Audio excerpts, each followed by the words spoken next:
ایک شخص کو حضور نے دیکھا، اس نے میلے کچیلے کپڑے پہنے، تو حضور نے ٹھنڈی آہ بھری، فرمایا کاش یہ دھو کے کپڑے پہنتا۔ ایک شخص کو دیکھا بال بکھرے ہیں، کنگھی نہیں کی، تو حضور فرمانے لگے کاش یہ کنگھی کر لیتا۔ نفاست پسند آدمی پہ نا بوجھ بنتا ہے۔ جو آدمی، آپ کو پتہ ہے کہ امام شافعی تو فرماتے ہیں جمعے والے دن غسل کرنا واجب ہے، ماتے غسل نہ کرے تو جمعہ ہی نہیں ہوگا۔ اگرچہ ہمارے امام صاحب کے نزدیک سنت ہے۔ یہ سنت کب بنا؟ ایک دن نہ بہت سارے لوگ اپنے اپنے کام سے اٹھے مسجد میں آ گئے، مسجد نبوی میں۔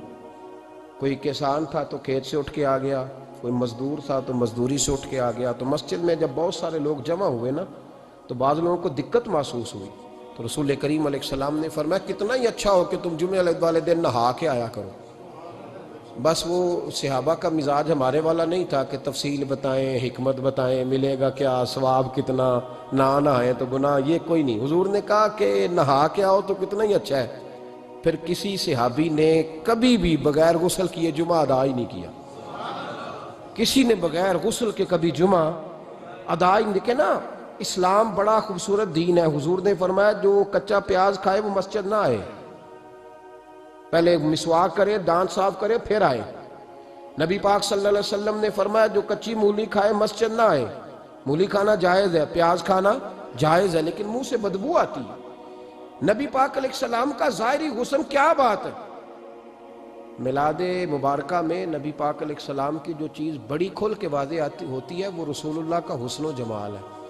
آپ کی والدہ سیدہ طیبہ طاہرہ حضرت سیدہ آمنہ رضی اللہ تعالیٰ، اماں جی کہتی ہیں کہ میرے محبوب جب میرے بطن اقدس میں آئے تو جو تکالیف عورتوں کو ہوتی ہے مجھے ان میں سے کوئی تکلیف بھی نہیں ہوئی، اور اماں جی کہتی ہیں مجھے کبھی کوئی ثقل، کوئی بوجھ محسوس نہیں ہوا، اور فرماتی ہیں کہ جو ولادت کے وقت لوگوں کو، عورتوں کو تکلیف ہوتی ہے مجھے وہ بھی نہیں ہوئی، اور فرماتی ہیں کہ نبی کریم علیہ السلام پیدا ہوئے تو ہمیں حضور علیہ السلام کی ناف کو کاٹنا نہیں پڑا، ناف بریدہ پیدا ہوئے، ختنہ شدہ پیدا ہوئے۔ آپ کو پتہ ہے عورتیں غسل دیتی ہیں بچے کو پیدا ہونے کے بعد، لیکن میرے محبوب نے سجدہ ہی کر لیا پیدا ہوتے ہی، امتی امتی کہتے ہوئے پیدا ہوئے۔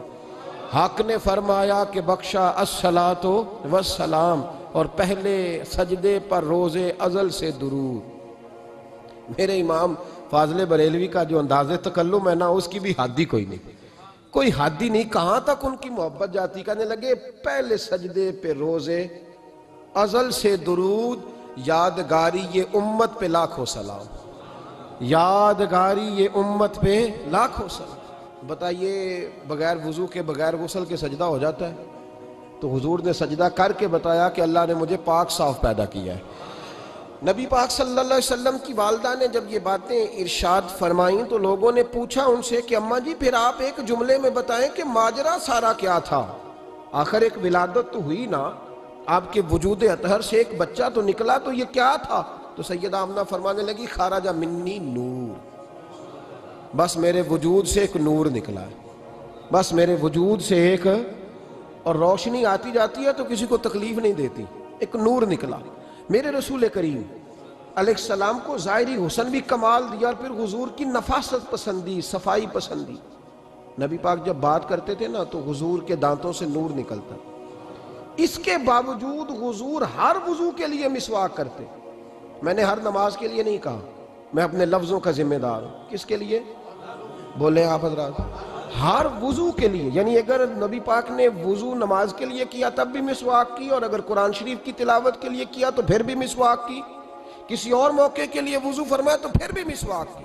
اور سیدہ عائشہ فرماتی ہے جب بھی حضور گھر سے نکلنے لگتے پہلے مسواک فرماتے، حالانکہ رسول پاک کے دندان اقدس تو نور والے تھے، ضرورت ہی نہیں تھی۔ ہماری تعلیم کے لیے نفاست پسندی۔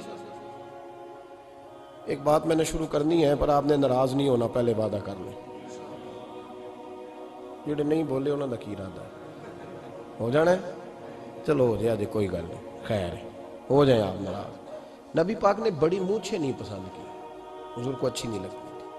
ایک بات پوچھتا ہوں آپ سے، یہ درد دل ہے میرا اور صرف سمجھانے کے لیے عرض کر رہا ہوں، کوئی تنقید نہیں، اللہ تعالیٰ مجھے نیت کا وضو عطا کرے۔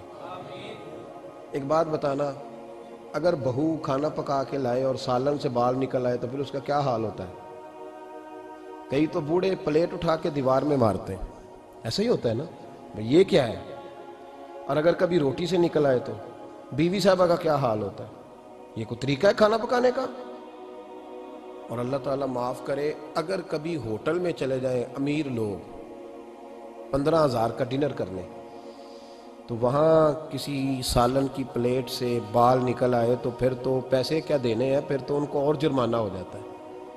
یہ تو سارے بال نکل آئے تو مشکل، اور ویسے بھی جو نفاست ہے نا طبیعت کی، اس پر بوجھ بنتا ہے، بال کھانے میں ہو آٹے میں ہو تو بوجھ بنتا ہے۔ تو بڑی مونچھوں والا دوست بھائی بزرگ جب پانی پیے گا تو بال پانی میں جائیں گے کہ نہیں جائیں گے؟ حکیم اور ڈاکٹر کہتے ہیں کہ کینسر کے مرض کا خطرہ ہے۔ اب باقی بھی راضی نہ ہوں، حضور نے بڑی مونچھیں بھی پسند نہیں کی اور چھوٹی داڑھی بھی پسند نہیں کی۔ حضور نے فرمایا داڑھیاں بڑھاؤ، مونچھوں کو پست کرو، مشرکین کی مخالفت کرو۔ اور ایک مقام پہ رسول پاک علیہ السلام نے یہاں تک فرمایا کہ جو مونچھیں پست نہیں کرتا وہ ہم میں سے ہے ہی نہیں۔ اتنے سخت لفظ۔ ایک صحابی تھے، آپ یقین کریں نا، کئی دفعہ دوستوں کو کہنا پڑتا ہے، اور کئی دفعہ نا مجھے محسوس ہوتا ہے کہ یار ہم روز ہی کہتے ہیں، لیکن کہتے پتہ کیوں ہے کہ بوجھ بنتا ہے وہ بندہ جو اس طرح کی تباہ کے ساتھ آتا ہے، جو حضور نے پسند نہیں کیا۔ ایک شخص نبی پاک کے سامنے آیا، قاضی عبدالدائم دائم صاحب نے لکھا ہے، بڑی خوبصورت بات لکھی ہے، کہنے لگے حضور کے سامنے وہ اکثر آیا کرتا تھا تو مونچھیں بڑی تھی، حالانکہ داڑھی بھی بڑی تھی، مونچھیں بھی بڑی تھی۔ 2-4 دفعہ حضور نے باتوں باتوں میں تحت اللفظ سمجھایا۔ کچھ بندے نہیں سمجھتے، تحت اللفظ سمجھاؤ یا بڑا کھول کھول کے سمجھاؤ پر بات سمجھنے کو تیار نہیں ہوتے۔ پتہ نہیں کیا ایسا حسن ہے بھئی، جو حسن نبی پاک نے پسند نہیں کیا وہ کبھی حسن ہو سکتا ہے، کبھی خوبصورتی ہو سکتی ہے، وہ کسی کا ذاتی کلچر تو ہو سکتا ہے پر دین کی تہذیب نہیں۔ نبی کریم علیہ السلام نے کئی دفعہ سمجھایا تو ان کی سمجھ میں بات نہ آئی۔ ایک دن وہ بیٹھے ہوئے تو حضور نے ایک صحابی سے فرمایا کینچی لاؤ۔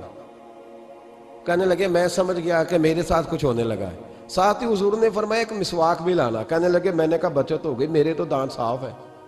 تو یہ شاید اس کی بات ہونے لگی ہے جس کے دانت بھی ٹھیک نہیں۔ دونوں چیزیں جب آ گئی نا تو حضور اٹھے اور نبی پاک نے مسواک ان کے ہونٹوں پہ رکھی، اسی سے آبی کی ہونٹوں کے اوپر مسواک رکھ کے تو اوپر سے حضور نے مونچھیں کاٹ لی۔